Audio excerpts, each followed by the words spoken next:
90% of consumers read online reviews before visiting a business. What do people see when they look you up online? We give you the tools you need to take control of your reputation. Send surveys to your customers via text message with Testimonial Collector. Get 5-star reviews on all the major platforms like Google, Yelp, and more. Track what people are saying about your business with Reputation Manager. Respond to comments and turn negative reviews into happy customers. See what your competitors' customers are saying about them with Competition Tracker. Learn great marketing tactics and what it takes to stay on top. A bigger social presence means more connections. Automatically generate and schedule engaging social media posts with Social 365. Build trust, boost sales, and grow your business.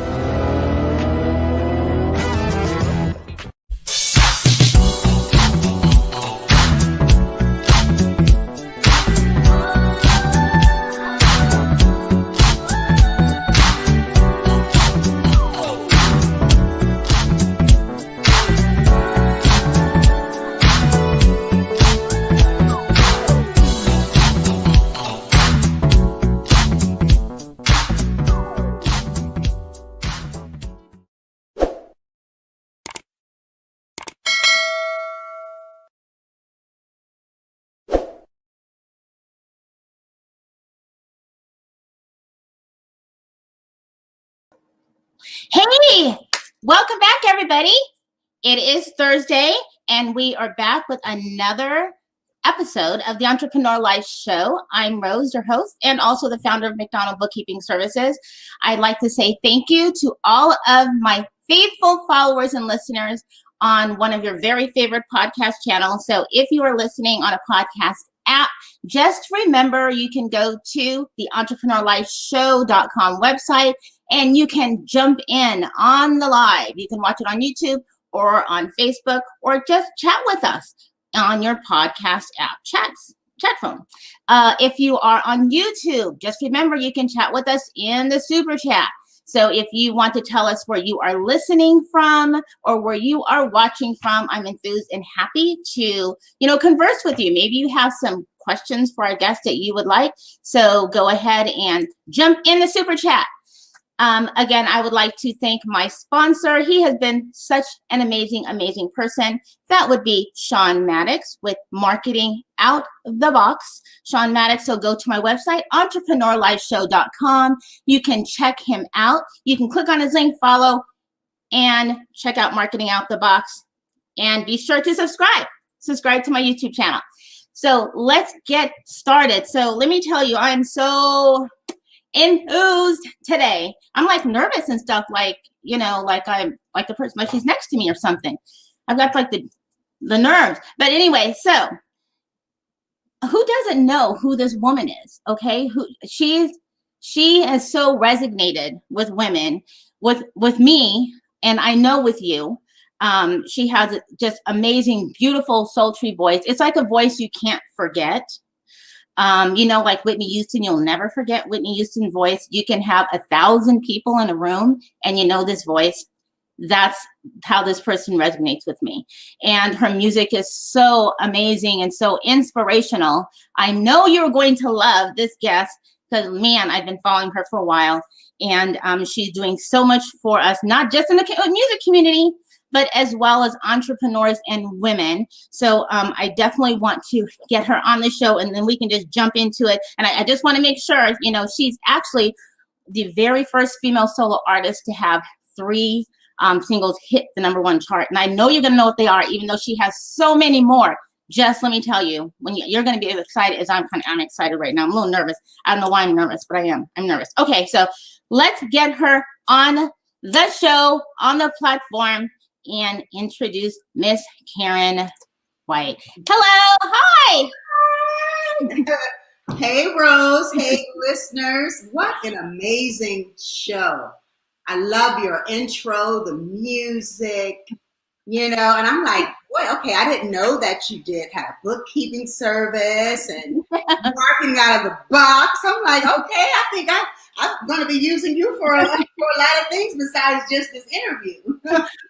Oh my God, I'm so pleased to have you on the show because like I'm sure as many others, you have always resonated with me with your, just your music is so inspirational.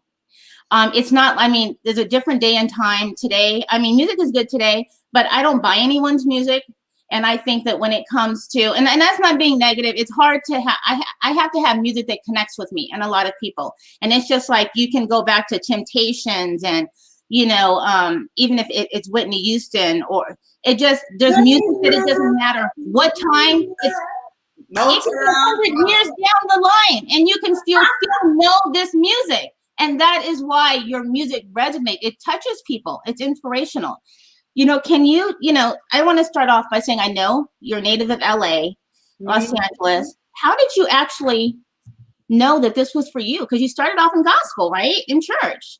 Yes. I'm going to say, just salute to my mother who's passed and my father and my parents and my family. My mother believed in my dream. When I was young, I've always loved to show off, and I'm the baby. First of all, my mother had me at 38, so I was the oops, okay. And always love entertaining, love singing, love bossing people around, creating groups, and in the neighborhood. So kind of she knew who I was, and she nurtured that. And throughout elementary, I would get in trouble. I would be humming in class, and I hate that I wasn't, paying attention more, because I should have been a better student, because I learned later on in life is that my focus and drive is really my superpowers, So I'm like, darn, if I would have been focused on algebra and geometry, right? It just right. Out a little bit. But so always loved singing, loved performing, started in church, and then I did pageants. Yes, I read that. Yeah, and I had an amazing, my sister Verinda, shout out to Verinda, who was a dancer and a choreographer. So I followed in her footsteps. So that's why I'm able to perform. And, we would audition for Star Search together. She would teach me choreography. So I had a good balance of being an entertainer, not just being a singer. Yeah. That's how it all started as a childhood, in pageants and in talent shows. But how do I can say I can sing. But there's people who, how do you know that when you get in front of a stage, as we know, don't sing in church if you can't sing. But tell me about it. No, how did you make that transition? Singing in church. But unfortunately, for me, competition, I'm very competitive. I used to be a track star as well. So I used to beat the boys playing basketball. Anything that I just had a knack for whatever I wanted to do that I thought, I could really just dive in there. Remember, talk about that tunnel vision. So singing, I started, that you can sing when people will request you to sing. Yeah, and you don't get booed, right? And I was pretty popular, in elementary, they called me, KayrnWhite. That's KayrnWhite. Isn't that crazy? Like as a kid, I was KayrnWhite, not Karen. So those are those things that I loved it. I loved the attention. I loved, being this person that people looked up to and this motivator and, like I said, bossing people around. Yeah. So I realized I didn't have to always be the star, because I just love talented people, and I was smart enough to just have amazing friends that were way more talented than me. And I would just learn and grow and not be envious and root for them. Yeah. One of my best friends sounded like Phyllis Hyman. Now, can you imagine that? At 14, she played piano. She wrote songs. Her father and parents invested money in her, and I just soaked up all of this amazing, great talent, energy, and she inspired me. And I was smart enough to shut up. And, right. And just, and then so God has really blessed me with a super talent to do that and not just have to be the star. So I knew she was amazing. And so I learned a lot from my friends. Was it difficult to transition from being in the church to, your music? I would say it's very touching. I mean, are these from personal experiences from your music that makes it so? It's almost like when you hear you're singing, you're living the music. I mean, that's how it touches you. Wow, how beautiful. For me, and I'm not going to say I'm the best singer because I really should have taken vocal lessons, but here I go trying to be bossy.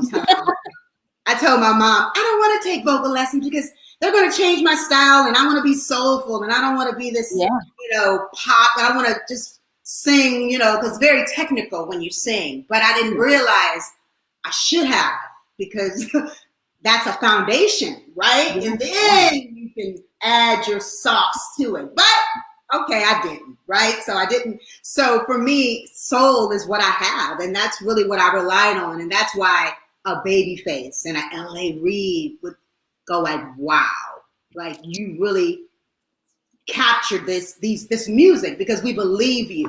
And so even in talent shows, I would play Dorothy. That was really popular back in the day. Like if you Stephanie Mills, The Wiz, right? So I starred in that play, and when I think of home, I think of a place where there's love overflowing. So I'm very dramatic. You know what I mean? So just very, so I've always been just that kind of entertainer that's gonna entertain you. You know what I mean? So like I said, not the best singer, not the best dancer, but when I got on that stage is where my comfortability was. And that was where the magic happened for me. And I love it because that's really what kind of can save you in this music game when especially coming back now and then singing this music and having to say, wow, I really have lived this stuff now. When I sing about I'd rather be alone than being happy and I'm not your superwoman, like, dang, that's really me. Before it was, I could conjure people up and act. Yeah. Wow. Yeah. Woo, girl. I'm like, I take it to church because I believe it and I'm not afraid of that. You know what I mean? That's the beauty of being entertainers, touching people. And I just want them to feel something and leave better or whatever it is that they're going through. That's just really important for me, them to feel me. So what was your experience like when you first started on the road? Because I know you were in bands and on the road. And is that where people really saw you and you really got to express yourself? Man, KayrnWhite on the road. They did not see that coming. First of all, and it's so funny because I'm a band. I call myself a band chick. I started out with in a group called Legacy, who was signed by one of the drummer from Switch. We love Switch. You guys remember DeBarge, Bobby DeBarge, and all the great musicians there. So they had us learning jazz fusion and rock and pop. So it was just, we'd have to perform on a high level. They wound up getting a record deal. I didn't. They wanted another singer. And this singer, oh my God, amazing. Minnie Riperton kind of singer. Great songwriter. So like I said, learned again, was just still, that wasn't my path for me. And I knew it wasn't, but, at first it hurt. But then after that, I got an audition and I got a call from one of my favorite vocalists at the time by the name of Brian. Boy, was he was our Eric Benet, our Prince at that time. Just voice so beautiful, but funky at the same time. Very handsome, wrote all of his stuff. So for me to get an audition with him and Don Cornelius in the room, oh my God, I was talking about scary because Don Cornelius is, an icon, right? And, it's like his deep voice. And I remember going to Soul Train and being in line, but to have that audition to sing in front of them and to get the gig. When I was 17, I just graduated high school. Oh my God. And when you're on your path, it's so beautiful how God, he'll just keep sending you, giving you the signs and the doors are open. And so for me to get that gig, it was everything because I had just gotten kicked out of a band, right? So I was like, we went on the road, we opened up for Cameo, and O'Brien's band is some of the greatest musicians ever. They all play with Prince and Sheila and Earth, Wind & Fire. just the best. So I've been surrounded by some great band. And so I took that with me. Got off the road from O'Brien. We opened up for Cameo. Cameo used to watch me on the stage every night because O'Brien was so cool because you had this wild chick over there. Baby, turn Canya, boom, back. I mean, just going for it. And it's one little singer, right? and O'Brien was so cool because he could have said, Karen, can you please? Yeah. But he didn't. And it was such a great energy. So people recognized me from, being on the road, and I learned so much. So after that, there's this wild Tina Turner, James Brown, O'Brien, Cameo, just fire. I'm a just Shaka Khan. That's what I'm inspired by. I love to really entertain you, get crazy, get funky, get soulful, get sweet, just go through all of those emotions. So when people see me live, especially since I had been away from the music industry for 18 years and I came back, I remember doing the show with Denise Williams, right? I played with Denise Williams and, one of my favorite singers, as well as Kathy Sledge and Cece Peniston. So I remember Denise Williams saying, oh boy, aren't you a ball of fire?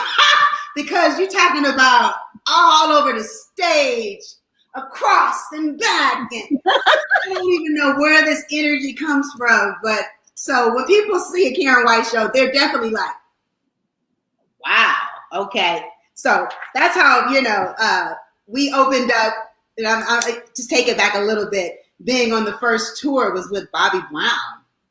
So it's kind of like I was the female energy of Bobby Brown. And we know how amazing Bobby was. Yeah. Bobby was he would tear up and down the stage. So you had me at the beginning opening it up, tearing it down. Right. And Levert in the middle, and then Bobby just bringing it on home. So we had an amazing time. We stayed on the road for about 2 years. And so oh my God, most people they hadn't seen me since that.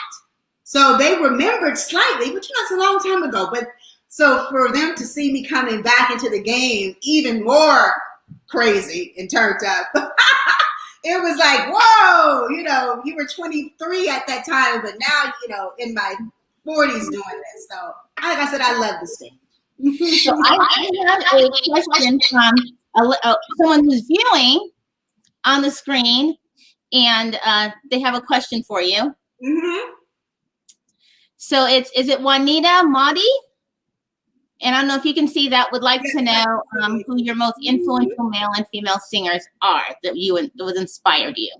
Oh, who would be my most influential? Okay, probably Prince for the male, just because I think I can play guitar too. I don't know where that came from, but I can airplay it, Prince, and then female, man. It would have to be between, it's like I'm an alt version, because I love the sensual Diana Ross. Woo! And then I also love the rawness of Tina Turner and Ashaka. So I don't know. It's between those three. But I would probably have to say Shaka, because she's just the most incredible, she can do every genre. And to be like her, she's, that's why Prince loved her so much. And she's a singer. She's funky. She's soul. Yeah. She's jazzy. She can sing every kind of, style. So I probably would have to say Shaka. Yeah, I saw her at the Jazz Festival last year. And, yeah, I go. And they have one coming up with Teddy Riley and a few in, I think it's Cancun or something. Oh my goodness, really? Yeah. So I have another question for you on the screen. Okay. And that is Shema Daniels. I don't know if you can see the questions. I can if I have my glasses on, but I'm trying to. So her question is, Karen is a singer, done acting, a businesswoman, and we're going to get into that, you guys, including now having your own label. So she wants to know what's next for you. Trying to manage it all without, being so tired. And I realized that I love to be challenged, but it can wear me out because I give too much. and I'm a Libra, and people say, oh, you guys like balance. Yeah, and when we're off balance, ooh, it is not fun. Because I give so much. I won't sleep, I won't eat, and I don't like that. I'm like, you know what I mean? It's like I'm trying to learn. I've been learning this quarantine about, stocks and index funds and retirement stuff, and then starting to label, and then still dabbling in my real estate. So I'm kind of talk about that. a little bit. So I gotta look. I'm trying to balance it out. So I want to know how, because you have worked with some extremely influential people, some of the biggest names, and not everybody has the opportunity to have that you have, and L.A. Reid, and I mean, I want to know how that came into fruition, because I don't think there's anyone that isn't a big name or influential, producer, artist that hasn't sought you out. Woo. I wish I would have. I needed you, Rose, and I needed you in my life. When I had everything, and yet I didn't feel like it was enough. I felt like I was comparing my life to what others, I want to be here instead of appreciating the things that I did have. And God really sat me down, you guys. It's like, when you don't, and it wasn't even like I wanted to be this unappreciative. It was just me feeling like, oh, I should be doing more. Yeah. And that's really not good as a woman. And you guys know what I'm talking about. We can get very, where it's like, oh, it's cool to be all these things, but it's like, okay, but are you doing it well? You know what I mean? We like the praise of being Yeah. I wasn't. I was like, I'm not doing it well. I have an AM and a PM nanny, right? And I didn't raise my daughter like this when I was married to Terry. And I was like, my mother, I didn't want to be this kind of mother. And so when he was just as busy as I was, Terry, being a legend, an icon, a producer. So it really made me step back and just try to appreciate my journey. And I kind of got off. What were you asking me? Oh my God! No, I thought you were talking just like how you ended up, L.A. Reid and Babyface, because let me tell you, your singles went like that. Yeah. Blessed, very blessed, very having a great work ethic, not having to be a diva. Going in the studio, being humble. I've always been like that. Just like, okay, I'll come to the studio. They would use me for their backgrounds, LA and Face and Daryl. With I'm on all those records. Bobby Brown, Roni, and Pebbles, and Sheena Easton. All these artists that they work with, they would use me as background vocalists. And timing and just, like I said, just being driven. LA was such an amazing time. It was such an amazing time to be in the business at that time. And I was just Jeff Lorber. I think it was just me, faith. My faith was so strong. Like, why did I think I would make it? At 18 years old, I recorded a song that I co-wrote with the late great Robert Brookins called Automatic Passion for Stephanie Mills. And I put together a band, and the money that I made from that record, instead of me buying a car, I produced and put it back into myself. So I had a lot of great business principles from my parents. And I think I'm going to just have to really say I had the most amazing praying family. My grandmother would have, my grandmother was a pastor. She was funny. She had her Holiness Church, and, and this is so funny. I would be, just as a young girl, I was just like an anomaly kind of. I would have a slumber party, and then I'd start praying, and everybody, I'm like, all these people, even though it was like popular, but I was like, I love the Lord. You know what I mean? He was really present in my life, and people knew that about me. So I believe that it was just those principles of just standing on God's word and being faithful to it. Do you think that, is there anything that you, looking back now, because you started so young and you started with, some very strong people in the industry that you would have done differently, like maybe waited and kind of, because you've done other things, as we're going to get into your entrepreneur and business venture, you obviously had other passions. So would it have been something like maybe I would have waited, I would have done differently? If I would have waited, yeah, I definitely feel like I wish I would have gone, like I said, gone to school and gotten, not even so much college per se, just the business side. I wish I would have understood just how to have financial literacy, because they don't teach you that as an artist. And Right. I had a really great, my manager at the time was Larkin Arnold, who was the president of CBS. And he was, he's the one who signed Michael Jackson and Luther and Natalie and Sade. So I had strong people. But I think that, like I said, just the financial literacy, knowing how to make money, and then, like I said, invested in real estate and other things like that. Whereas to me, I wish I could go back and I would have done things over. I would have went in and, and not moved away from the hood. I would have bought property, and I would have never sold my mother's house. And I just would have had a Superwoman Foundation back then and just been really just empowering my community more. And, I hear that from quite a few, artists that I have interviewed have all said the same thing. That, they would have been more business oriented. Yes. And that being said, because I know you left the industry for a while because you actually had these other ventures, which I was kind of like, it doesn't surprise me that you got into like design and a foundation, because artistic people are always in some type of the design field. And I find this to be popular that people don't even know that. And so I wanted to talk about, your foundation and your empowerment of women. People may not even realize, because I found that it didn't surprise me because of how I followed you. Wow. So if how that transition happened for you. I mean, what made you say, what, this was my passion. This is what I want to do. Right. Well, I've always sing songs to empower women, and my whole journey, make them do right. Like these songs were definitely not showing the weak side of a woman. Not that I lived up to every one of those songs. Right. That was my heart and my spirit and what I wanted to portray to my fan base, and which I believe I did.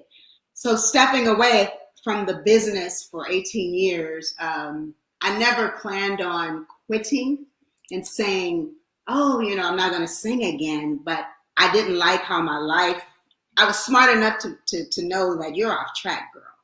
Like, you have everything but nothing. You know what I mean? How did you get this? How did you get here? So I knew spiritually I had to just really step back. And that's what I did, especially after the divorce. I moved to Sacramento. But one thing I did realize, Rose, is that I was always, it wasn't just music that kept me going, and that my talent, I was a businesswoman, because I knew I would never want to sit still. I always wanted to be an entrepreneur. So I met a woman who I bought her home, and I bought her beautiful home in Granite Bay. And this is where Eddie Murphy lived, and a lot of the ball players in Sacramento.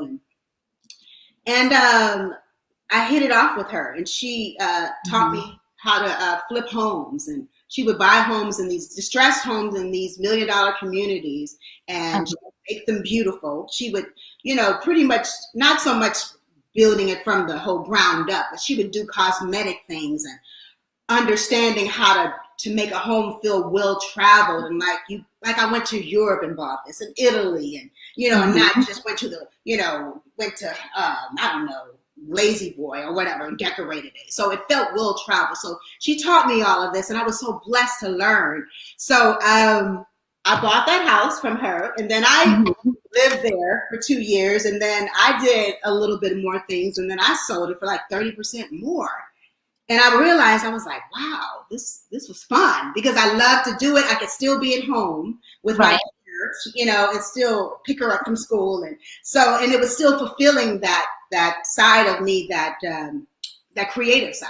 So then I just started buying more homes. So I would move into another home every 2 years. It's so lucrative, right? Because, Right.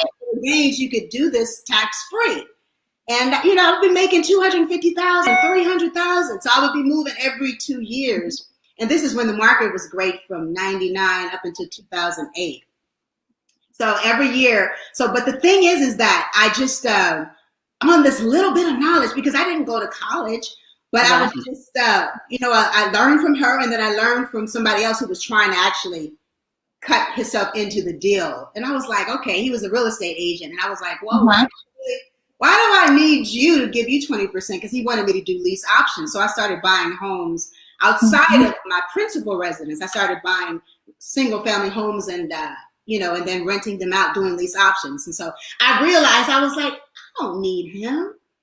Because he was getting paid, right? He was getting paid on me buying the house. So why did I have to get 20% of the lease option? So I cut him out of the deal. So and I started learning and then listening to, Rich Dad, Poor Dad, Robert Kiyosaki. So I just started to realize, and before I knew it, my portfolio had grown to $6 million in real estate. I had about 12 homes, single family homes. And and like I said, it was just only I only knew one technique. But during that time, that's all you needed, right? You only needed was one technique because the market was just so great. But then the market did this, right? And I was you're talking about when you know that you have the Lord, when you know that you are just so blessed, because I was able to, this was my largest home I had purchased. It was 1.4. And then I did a couple of things to it and put about another 100,000 in it. And the market turned on me. And I was like, oh my God, because I didn't really need this big house. It had an elevator in it. It's just me and my right?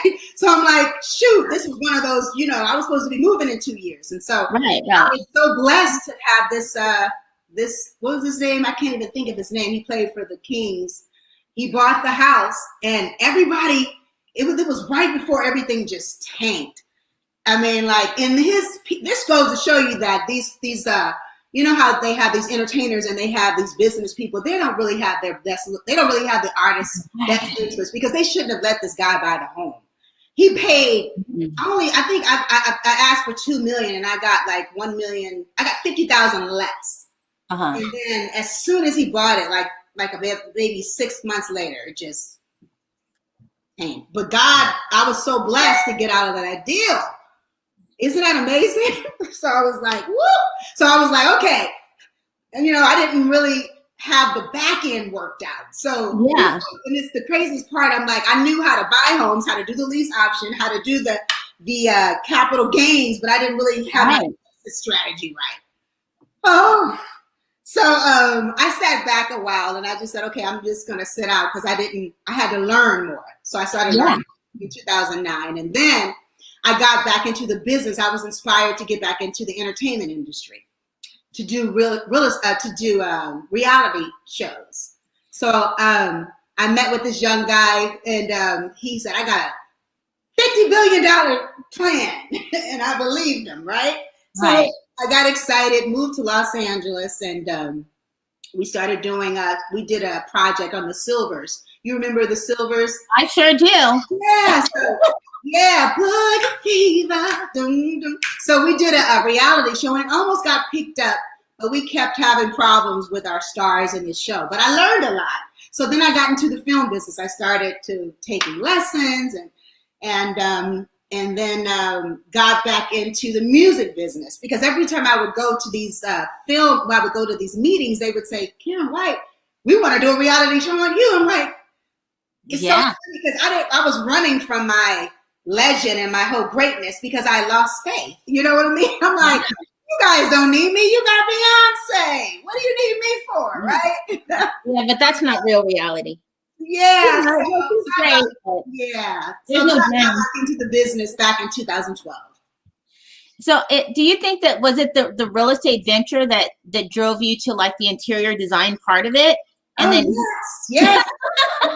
I forgot to say that because Joyce, the lady who taught me, we actually had we were going to do a reality show too. She taught me the interior design part, which I loved, and as well as when I was with Terry, we built this 20,000 square foot home out there. So I learned from the best interior designers and also architects and all that. So yeah, I love that part of it. I love, I had a little antique shop in Sacramento. I forgot to say that part. Yeah, look, I did a lot of stuff when I was away. So even though I wasn't singing, you guys, I was still being creative. I just had stopped believing in myself, and I just, I lost my love for singing again, And I didn't really, I think, and it's called resistance. It wasn't so much I lost my love. I believe that fear took over. And I never knew what that felt like because I was this fearless kid. You know what I mean? So I realized, I was like, that was called resistance. I was making every excuse not to sing. Oh, my daughter's, I'm working with my daughter. I got to be here. She's going to, she's going to college. She's going to high school, junior high. Then I ran out of excuses when she went to college because I even tried to talk Terry into having her stay in Los Angeles. I'm like, darn it. But she, he's like, no, I want her to go away. She's going to Howard. I want her to, go to this school, what is it called? HBCU. Yeah. Oh, shoot. Look, now it was like I got stripped down and the guy was like, okay, now what's your excuse? So, yeah. So I started back singing and oh my God, I was so healed through this music. And it showed me like everything that I was supposed to be doing, like the alchemy, that book, The Alchemy, about your personal legend. You can do things. The Alchemist, the book, but what is your personal legend?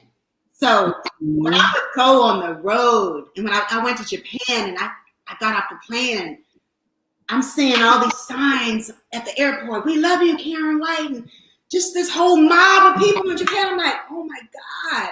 I'm crying because I thought people didn't care about me. I'm like, they don't care.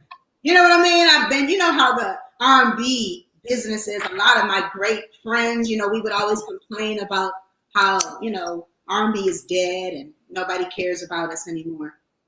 So to get off that plane and get that love, it hit me. And I was just like, thank you, God. I'm so glad. Woo! I'm so glad that I just followed, that path and got back into it. And it has been very fulfilling being back in music again. I have to say, that with today's music, it's changed a lot. And so, of course, I'm in my 50s and I don't, like I said before in the beginning, I don't think it matters how old you are. Even people with my children who are in their early 30s are still listening to music I listen to as if it's new. Wow. And I think that because how it resonates with your soul, really. And so and you have to have a connection with it. It told a story then. Now it's just like a hook and a beat. So, and how you got people to get it on the radio station, it was a challenge to now it's just like social media. You get it out there. So I wanted to ask you, what are your thoughts on, right now they have, it seems that it's much easier to get your music out there than before you have to, I'm assuming, politically play the game to get it on the airways versus now it's like, I can just put it on YouTube, get a lot of views and have a hook and a booty twerk and it's a hit. Well, look, no, it ain't. I don't know who told you that. I spent over my first album called Carpe Diem, which was an amazing, incredible album. I think I spent like over $50,000 at radio, and it got to like top, 30, top 20. So that was a game there. Even though they say it's not as simple for us legacy artists. I don't know why. I do know why. I just don't think that we respect our culture enough. Like, like other cultures. Like, it's like you become a has-been versus an icon, someone to be reverenced. Like, white folks, how they'll love a Cyndi Lauper or Madonna, or whoever, Bette Midler, you know what I mean? Whereas we just throw our culture, we're just so used to like the respect level. And I'll say that even when I'll say that too, because a lot of the young artists would do my songs when I was gone, which is great. You know, LaToya Luckett's and one of my favorite, what's her name, Heather Headley. But, you know, it's just like they didn't want to give a respect to me. And it was weird. To me, like a Shaka Khan, or, you know, I remember, and a Diana Ross, I mean, I just had such a respect. But it's just, I don't know, it became to where it's like, well, I'm better than her. Versus she opened the door. You know what I mean? I opened the door for Beyonce. Janet opened the door. These, you know, and this is what I feel like we just need to appreciate, and that's what's missing. A lot of we just don't really appreciate the legends that came before us. We don't have that appreciation. But that's why I'm so big in South Africa and in Europe and in Japan, is because they see it. Yeah. As it has been. They see it as they call it evergreen artist, meaning your legacy, your music lives on. And that's what's missing. And I hate that about our culture. I don't know why. I do know why, but I don't know if I want to get into that subject. Why I believe it's been socially engineered music to do that.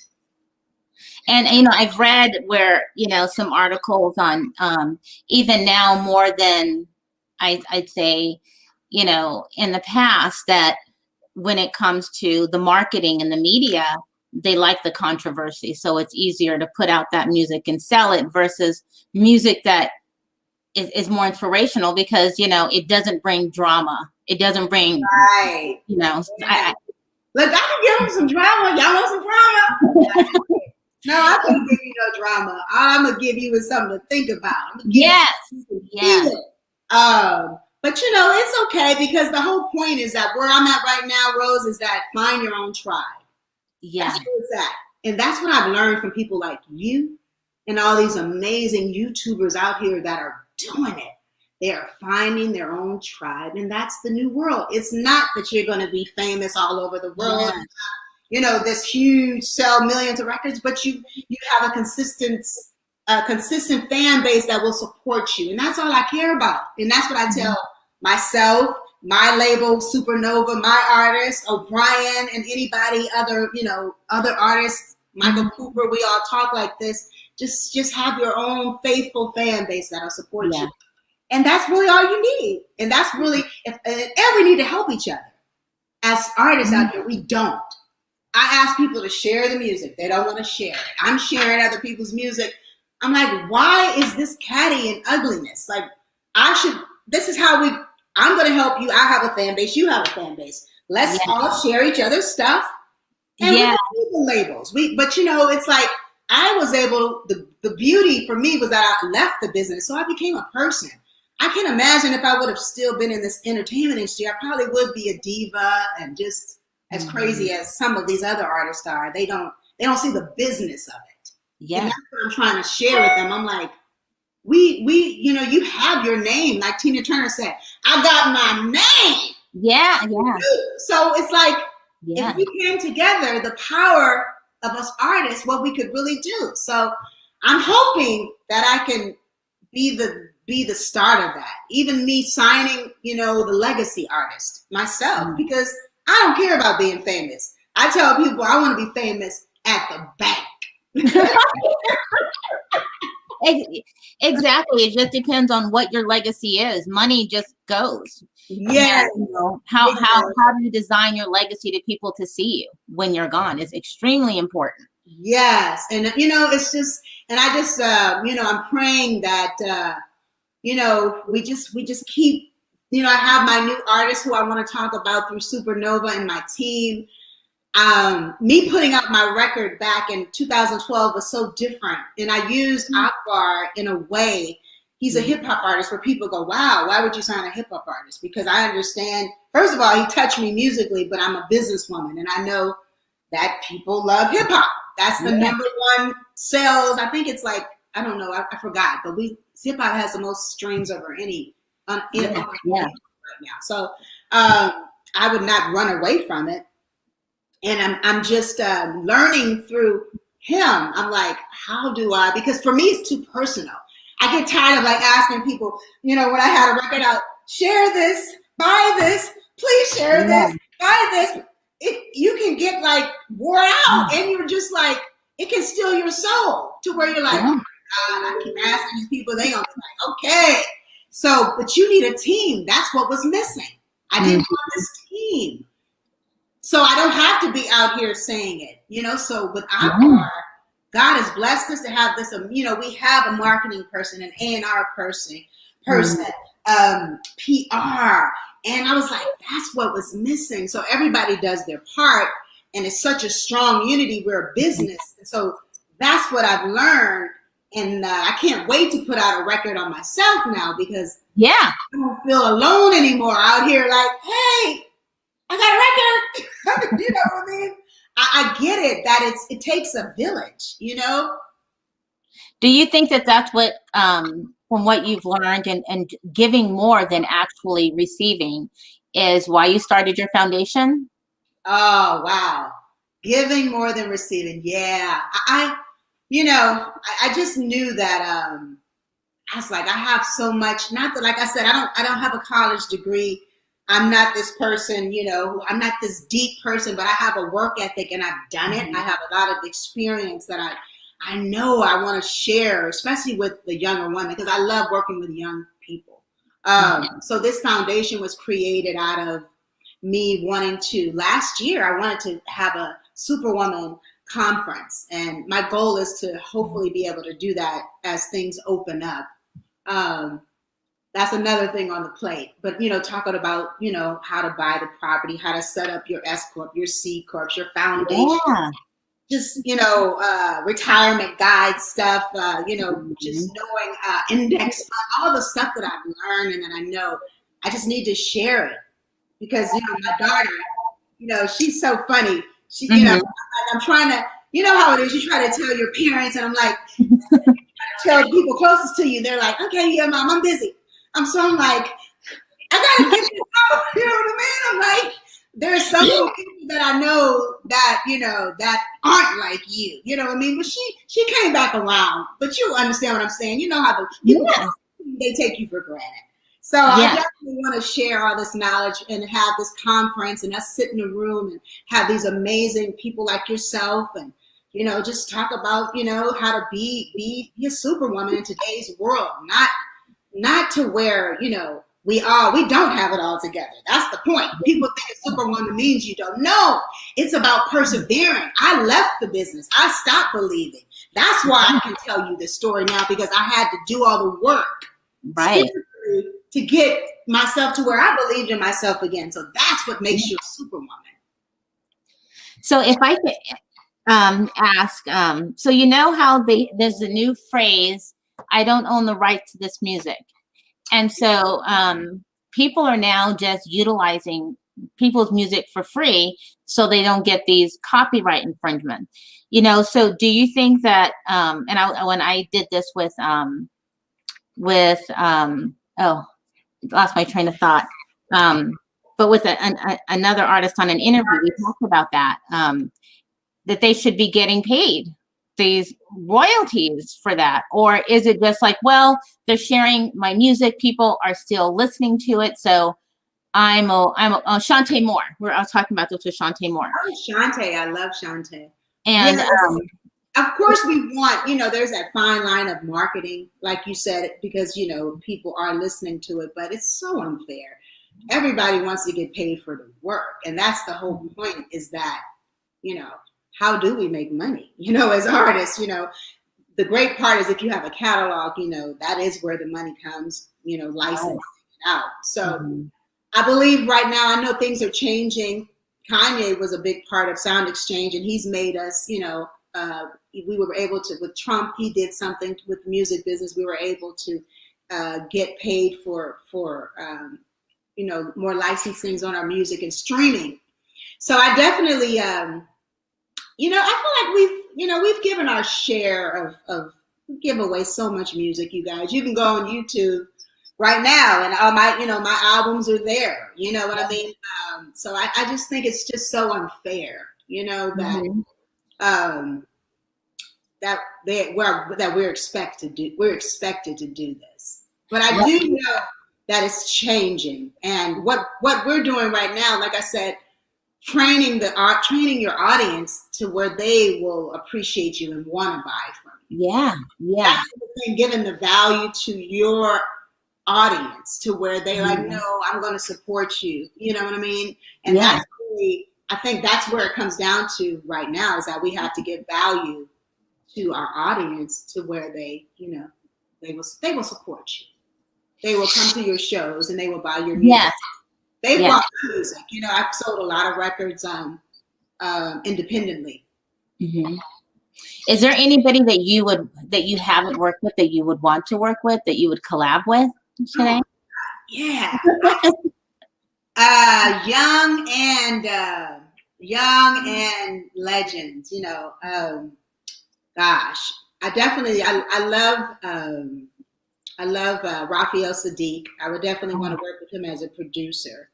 As a singer, I would love to work with Maxwell.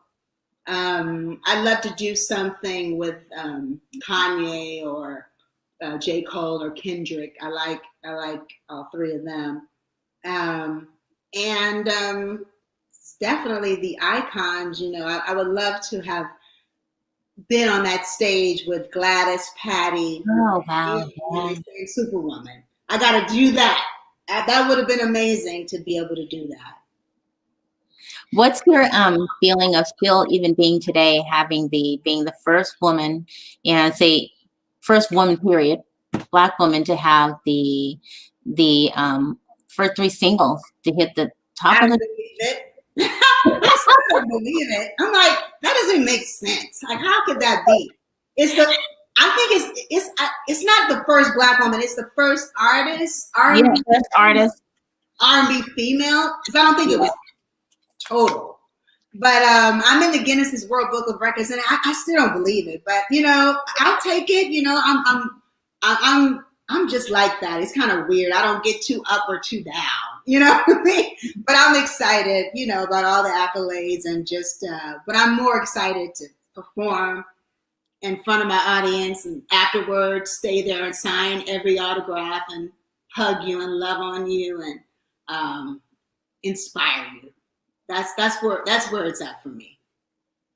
So is there like a way that if a person like myself is entrepreneurs, because you have that foundation, the KayrnWhite Foundation, is that we could connect with you as businesswomen, entrepreneurs, and and how do you help us and guide us? I know you were talking about possibly working on an event as soon as we get opened up again, and which would be something extremely beneficial for us women, especially as women of color, because I agree, you're right.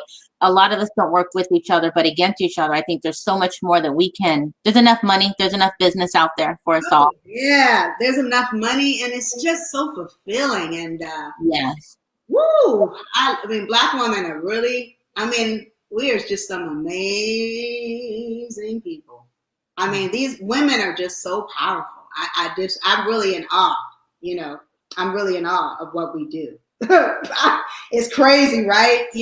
But I'm excited. I'm hoping that we will definitely, I want to speak to you about it. And I don't even think it has to be, I want to try to do something this year. And I would hope maybe you could help me with this too, because that would be amazing. And we just got to do it. Look, yeah. I definitely will put my name, and I would love to perform and bring some other great artists, and let's have a good time, and just really help one another. And like you said, there's enough room. The world is changing, and it will never be the same. And I definitely want people to know a shift is taking place. So I want to be a part of that new shift of us just just really going after our dreams and being fearless and just helping one another, just loving on each other as women and helping each other through it, because at the end of the day, God's going to look at that and say, what have you done? You know what I mean? At the end of the day, yeah. What's your purpose? It's not a solo road, Mm-hmm. it's so fulfilling. I got an email, a text yesterday, and she was just saying how, and I don't even remember it. And this is how you know when it's just God moving me. She told me that I inspired her. She was going to go to college, but she didn't like her career choice. And I told her, well, why would you go to college? And I said, she said, well, her parents. And I said, why don't you do what you really love? And so she wind up me. I encouraged her, and now she became a writer, and she was on these major television shows. She just hit me yesterday, and I go, oh my God. And I cried because I get this all the time. I don't even know. And I hate that I don't remember. But she said that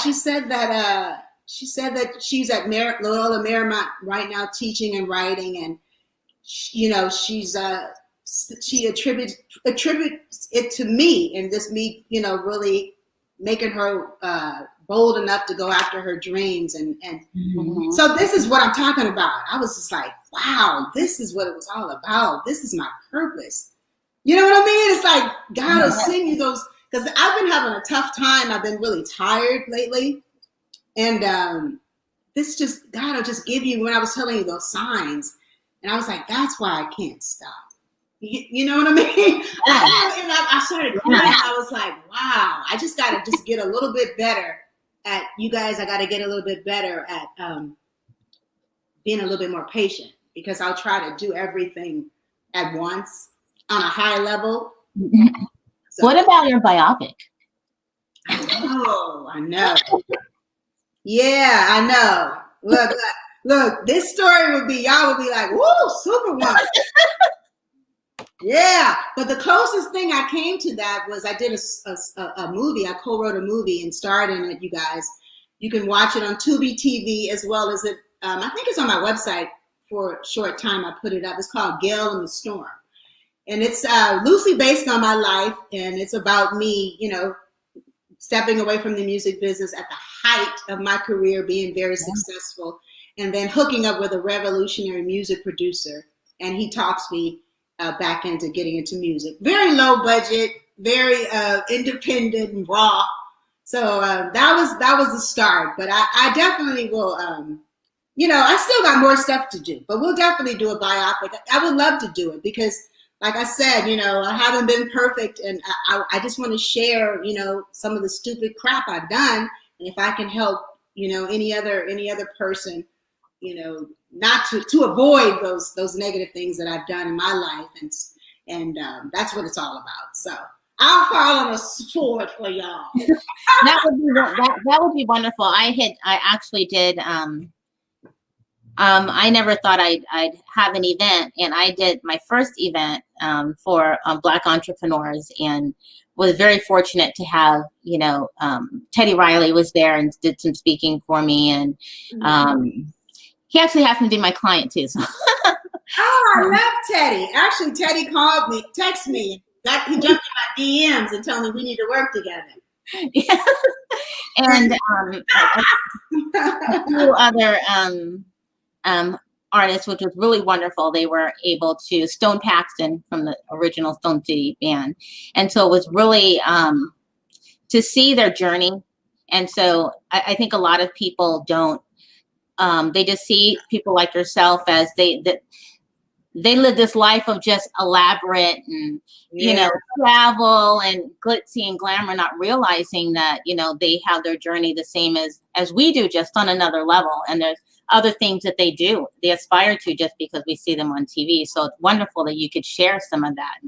I mean, that's really touching. And that would be kind of cool, because most artists, the only person I can kind of compare myself to is Tina, because, Tina got out of the business and had to start over. And most people haven't. So I think I even beat her, because I was gone for 18 years and had the nerve to come back. Well, I had the nerve to come back and say, let's get it, y'all, come on. No, it's life is a journey. So like I said, I'm excited. I think it would be a really cool what is it, biopic? Is that what they call it? Yeah. I always look for certain ones for entertainers, is why I asked an artist. Right. And so that's, and there's people I want to see, because I take the word like most of us, you know, they say who these divas are.